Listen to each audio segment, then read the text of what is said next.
berbincang dengan Bapak mengenai praktik pengambilan keputusan yang selama ini dijalankan, terutama untuk kasus-kasus di mana nilai-nilai kebajikan saling bersinggungan, atau untuk kasus-kasus dilema etika yang dimana keduanya itu sama-sama benar. Ini Bapak, selama ini bagaimana Bapak dapat mengidentifikasi kasus-kasus yang merupakan kasus tersebut dilema etika ataupun bujukan moral? Terima kasih untuk Yeni menanggapi apa yang ditanyakan Yeni berkaitan dengan dilema etika. Memang dasar dari dilema etika, dilema adalah sama-sama benar. Adapun etika adalah sebuah norma aturan yang ada di diri kita maupun lingkungan kita, baik dalam kehidupan kita bekerja maupun berorganisasi dan bermasyarakat. Dalam sistem penanganan kasus-kasus yang berkaitan dengan dilema etika, banyak sekali dilema etika yang terjadi di lingkungan kita, baik berkaitan dengan anak maupun dengan mereka. Kasus yang kita dapat identifikasi adalah beberapa hal, contoh di dalam pelaksanaan kegiatan pembelajaran, khususnya kepada anak-anak. Anak-anak disuruh membawa HP, itu kan dilimitikan juga. Betul apabila digunakan sebenar-benarnya, salah apabila kita tidak bisa membujuk, mendidik anak dalam penggunaan HP. Kemudian yang terkait dengan pekerjaan kita berkaitan dengan hubungannya kita secara organisasi pekerjaan baik rekan, ada beberapa contohnya cara kita bercanda, cara kita berbicara, itu adalah dilema etika. Kita mengatakan berguru bercanda belum tentu apa yang kita laksanakan sesuai dengan etika yang ada pada diri kita sebagai guru. Itu contoh. Tentunya itu yang dapat kami sampaikan. Kalau itu contoh kecil. Bagaimana kalau dengan rujukan moral Pak? Apakah di SD kita itu juga terjadi situasi yang merupakan rujukan moral? Ada beberapa hal yang berkaitan, khususnya berkaitan dengan pendanaan, anggaran dan pendanaan. Kita selaku aparatur sipil negara sudah ada aturan yang berlaku. Contohnya berkaitan dengan pendanaan yang mengambil dana dari masyarakat, itu rujukan moral juga.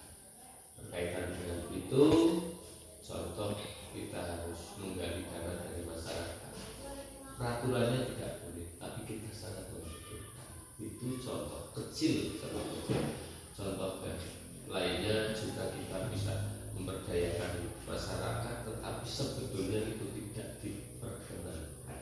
Itu contoh yang kita sesuai aturan tidak boleh, tetapi kita membutuhkan.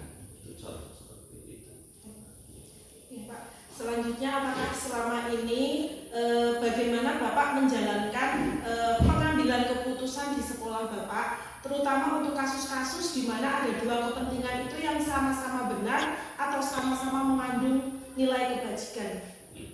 Ya, yang sama-sama benar. Apabila kita melaksanakan kegiatan ini berprinsip pada perilaku, tuntunan agama, itu pasti menyatakan bahwa saya benar, dengan peraturan menyatakan benar. Itu dasarnya seperti itu. Maka prinsip itu harus dilandasi dengan dasar aturan, baik aturan moral yang ada di masyarakat maupun aturan tabu yang ada dari pemerintah. Kemudian apa yang harus kita lakukan, yang penting tidak mengganggu pelaksanaan pekerjaan kita. Ya, seperti itu, khususnya di lingkungan sekolah. Terima kasih. Kemudian langkah-langkah atau prosedur seperti apa yang biasa Bapak lakukan selama ini? Prosedur yang saya lakukan selama ini, saya sebagai manajerial mengatur, mendelegasikan kepada orang yang bisa memberikan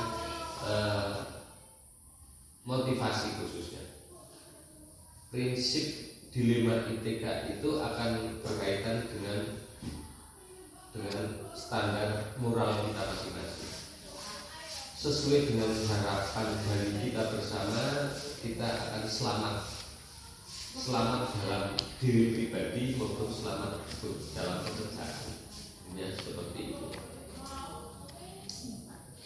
Kemudian hal-hal apa saja yang selama ini Bapak anggap efektif dalam pengambilan keputusan pada kasus-kasus dilema etika tersebut? Yang saya anggap efektif berkaitan dengan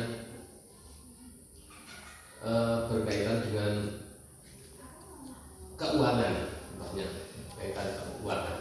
Apabila aturan memang itu tidak diperkenankan, maka seyogyanya tidak mengadakan kegiatan yang berhubungan dengan keuangan, khususnya untuk menanamkan pada masyarakat.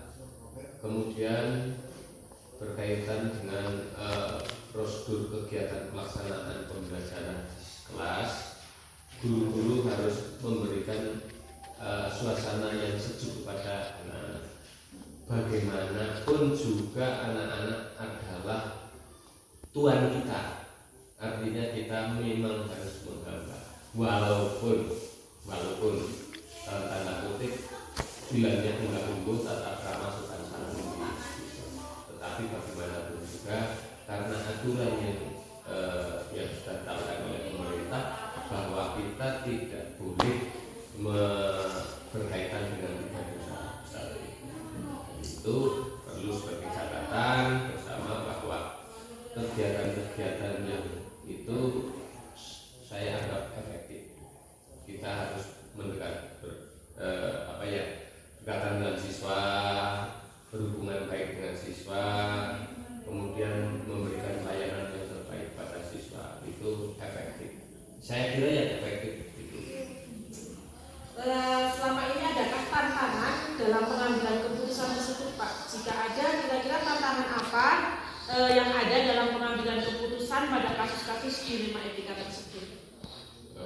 Ada beberapa kasus yang mungkin beberapa yang tidak bisa pecahkan tanpa adanya pemikiran panjang. Contohnya kasus saya selaku manajerial memberikan tugas kepada rekan-rekan guru. Selaku kepala sekolah seharusnya mengatasi segalanya, tetapi karena keterbatasan dari waktu, kesempatan, itu kadang kita harus mendelegasikan kepada rekan-rekan guru yang berkaitan dengan itu, tentunya membebankan kepada rekan-rekan guru. Padahal itu betul-betul tanggung jawab kepala sekolah sebagai manajerial. Tapi dalam tanda kutip manajerial bukan berarti administrator. Situasi itu yang menjadikan beban bagi kepala sekolah, khususnya untuk memberikan tugas tambahan kepada rekan-rekan guru. Jadi di sini tantangannya adalah ketika Bapak sebagai manajerial mungkin ada beberapa tugas yang seharusnya Bapak kerjakan, tetapi ini didelegasikan kepada rekan-rekan. Itu tujuannya karena mungkin karena ada keterbatasan waktu tadi, Pak. Intinya sebagai manajerial bukan sebagai administrator. Jadi ada tugas apa bisa bagi-bagi. Selanjutnya, apakah Bapak memiliki sebuah jadwal tertentu dalam sebuah penyelesaian dilema etika itu, atau Bapak seketika itu menyelesaikan kasus tersebut di tempat, atau memiliki jadwal untuk menyelesaikannya? Kemudian bentuk atau prosedur apa yang Bapak jalankan? Untuk jadwal saya tidak membuat jadwal karena biasanya munculnya insiden. Maka dari itu sebagai yang dituakan tentunya bisa mencarikan alternatif yang tepat. Alternatif yang tepat itu berdasarkan nurani berkaitan dengan kelompok kecil maupun kelompok besar. Itu tentunya akan bisa memberikan kebijakan berkaitan dengan kebijakan itu bisa melanggar aturan memang, tetapi benar untuk bisa harus dilaksanakan. Berkaitan dengan itu juga kita sebagai yang dituakan di sini tetap harus mengambil sikap keputusan baik yang menguntungkan, tidak menguntungkan diri sendiri, tapi menguntungkan orang lain. Jadi ini tidak terjadwal ketika insidental ada suatu kasus masalah di lima etika Ya.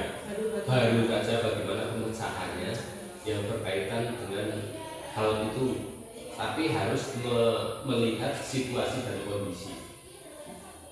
Yang tentunya hal keputusan itu jangan sampai merugikan orang lain. Yang rugi diri boleh dikata merugikan diri sendiri, tapi tidak merugikan orang lain. Di sini adakah seseorang atau faktor-faktor yang selama ini mempermudah atau membantu Bapak dalam pengambilan keputusan mengenai adanya kasus di lima etika tersebut, Pak? Karena kita dalam bentuk organisasi, maka dari itu bersama-sama kita memutuskan suatu hal berdasarkan dari data yang ada. Apabila kita datanya lengkap, kemudian alternatifnya banyak, ditawarkan kepada rekan-rekan sejawat agar bisa merumuskan sebuah keputusan yang adil, bijaksana, yang berkaitan dengan etika tersebut. Karena dasarnya adalah kita sebuah keluarga. Jadi apa yang kita ada masalah apa yang kita sampaikan kepada keluarga agar kita bisa menyelesaikan bersama sebagai bentuk tanggung jawab bersama apabila keputusan itu sudah merupakan keputusan bulat. Walaupun demikian, kepala sekolah tentunya memiliki sikap ketegasan, terutama ketegasan dalam mengambil keputusan karena risiko tertinggi ada pada kepala sekolah. Beban tanggung jawab agar kepala sekolah tidak mungkin beban itu ditanggung sebagai tanggung jawab bersama, karena itu sebuah organisasi, sebuah institusi, maka yang dituakan disitulah yang betul-betul bertanggung jawab pelaksanaan. Adapun pelaksanaan kegiatan bisa nanti saya berpikir berbasis pada hasil akhir, berbasis pada peraturan dan proses. Seperti apa? Aturannya, bentuk aturannya apa? Kemudian bagaimana pasca hasil itu? Apabila kita bisa memutuskan suatu hal berdasarkan 3 prinsip ini, insya Allah kita akan selamat. Tentunya seperti ini. Etika itu berkaitan dengan moral. Moral itu moral diri sendiri berdasarkan agama, kepercayaan, norma aturan yang berlaku yang tentunya berdampak pada diri sendiri dan lingkungan. Yang hubungan kecil dalam sekolah.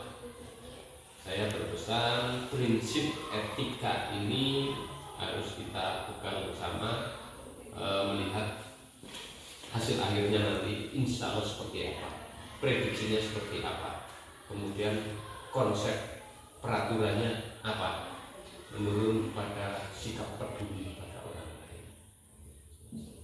Intinya walaupun Bapak sebagai kepala sekolah tetap melakukan kolaborasi bersama rekan-rekan gitu ya Pak, tetapi untuk hasil akhir keputusan tetap Bapak sebagai kepala sekolah itu yang memegang peran penting dalam pengambilan keputusan tersebut, karena tanggung jawab itu ada pada walaupun kepala memang kadang ada otoriternya, otoriter. Keputusan berlarut-larut terlalu panjang tidak bisa, maka saya harus mengambil sikap otoriter, memaksakan seperti ini, walaupun nantinya karena itu bentuk tanggung jawab sebagai kepala sekolah. Maka aturan itu perlu ditegakkan, hasil akhir perlu dipertimbangkan, kemudian sikap peduli pada rekan dan teman.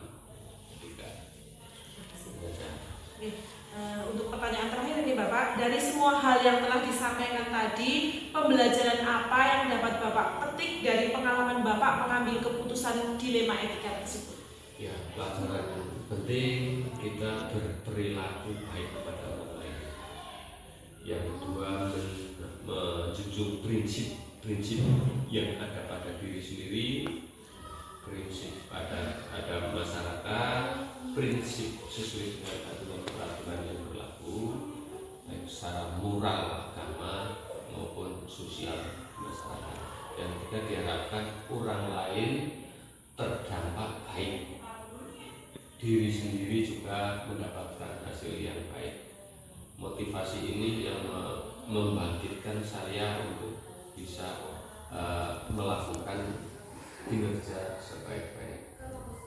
Itu yang dapat saya berikan sebagai motivasi kepada Bu Yeni selaku CGP agar nanti apabila betul-betul sudah selesai dari CGP bisa menerapkan, karena dilema etika merupakan hal yang baik semuanya, tetapi secara kontekstual. Baik secara kontekstual artinya didukung dari beberapa hal, bukan hanya dari diri sendiri, dari lingkungan, dari tempat kerja, dari prinsip-prinsip yang kita miliki. Itu bagi bekal Bu Yeni untuk menjadi CGP. Hasil CGP itu setelah lulus mendapat sertifikat memiliki peran yang betul-betul bisa berdampak kepada diri sendiri maupun keluarga. Secara pekerjaan juga kita selamat di lingkungan kita, selamat kita di lingkungan masyarakat, selamat menurut pemerintah. Ya, selesai tuntas. Nah, ini yang bisa kita pelajari dari sini, kita hendaknya selalu berperilaku baik kepada orang lain, Pak. Kemudian bertindak sesuai prinsip-prinsip yang ada, baik agama ataupun moral, hukum, tidak bertentangan dengan hal tersebut. Kemudian apa yang kita lakukan diusahakan itu dapat berdampak baik bagi orang lain.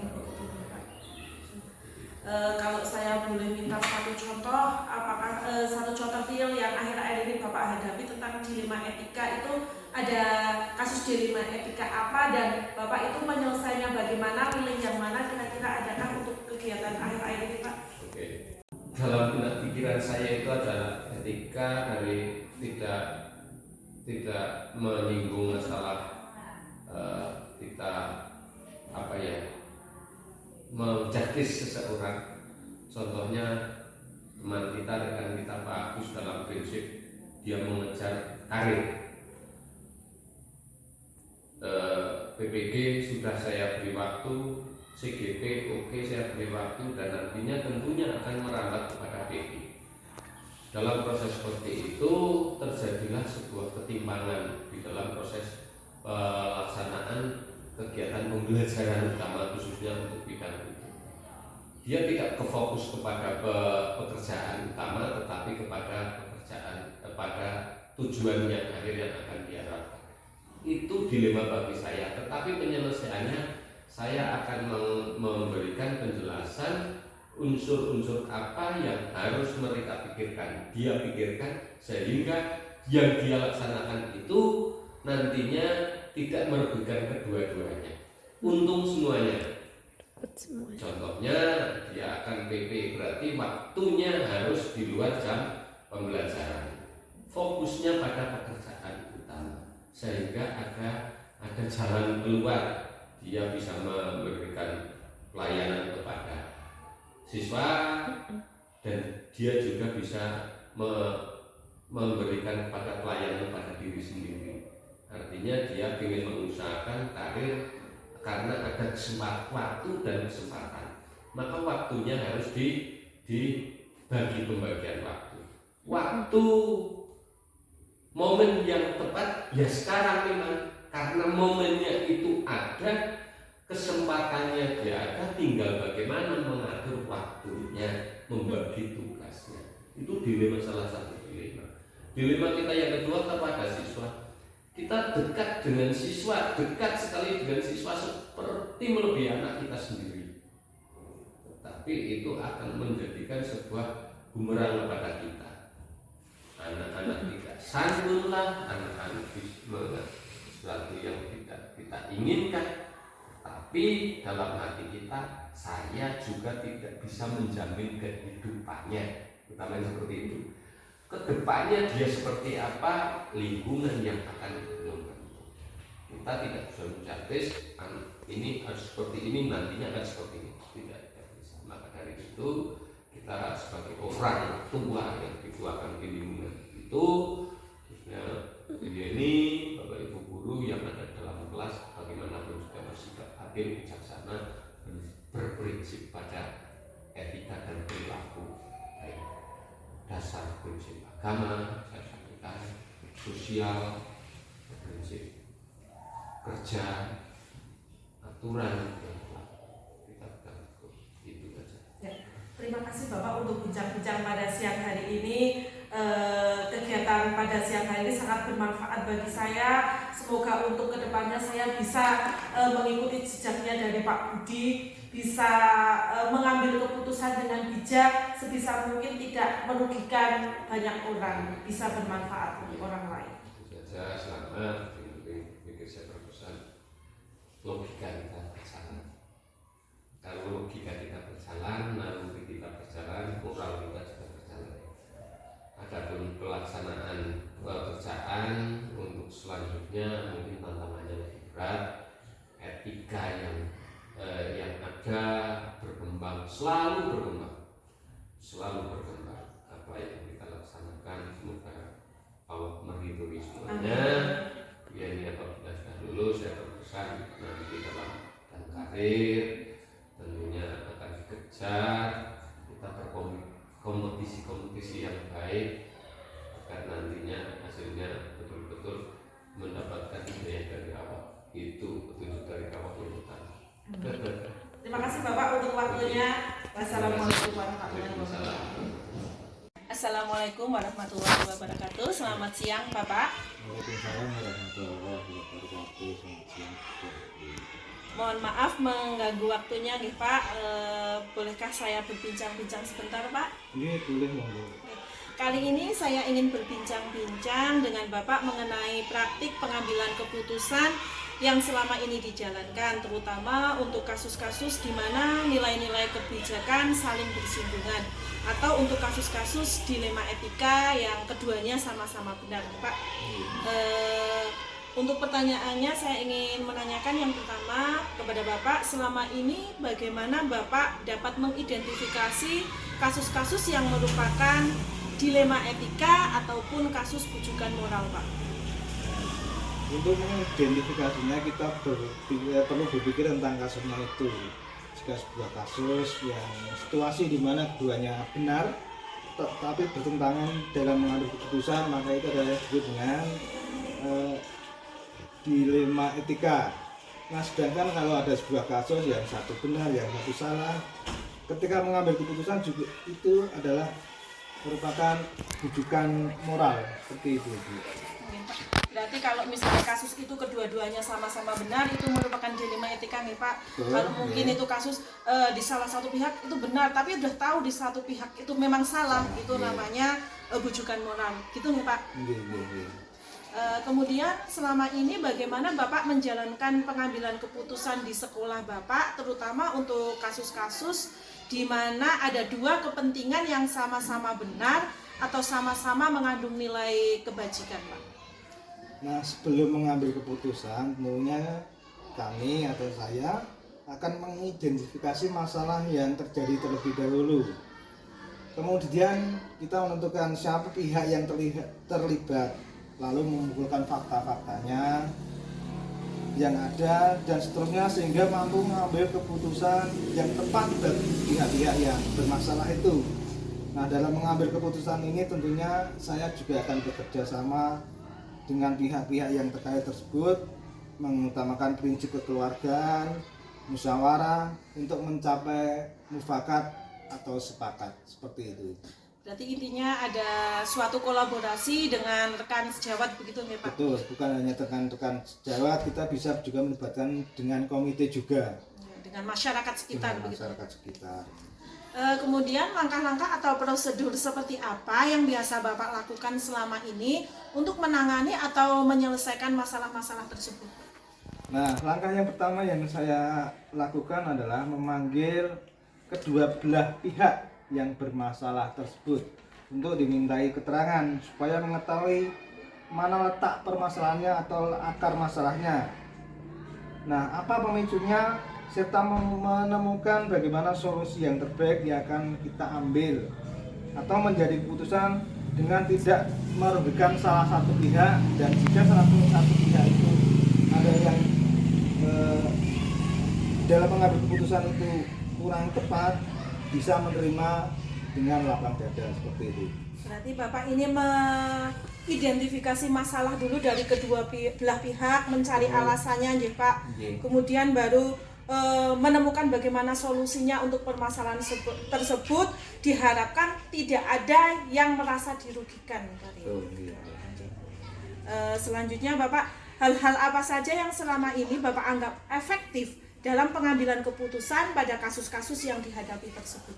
Nah, seperti yang saya lakukan tadi, yang saya katakan tadi, yaitu dengan melakukan dialog atau musyawarah dengan pihak-pihak terkait, misalkan dengan rekan-rekan guru, dengan komite atau masyarakat sekitar, dengan mengutamakan prinsip kekeluargaan agar bisa menemukan solusi yang dapat diterima oleh kedua belah pihak itu tadi, dengan memberikan bimbingan secara komprehensif dan yang tidak menimbulkan perselisihan seperti itu.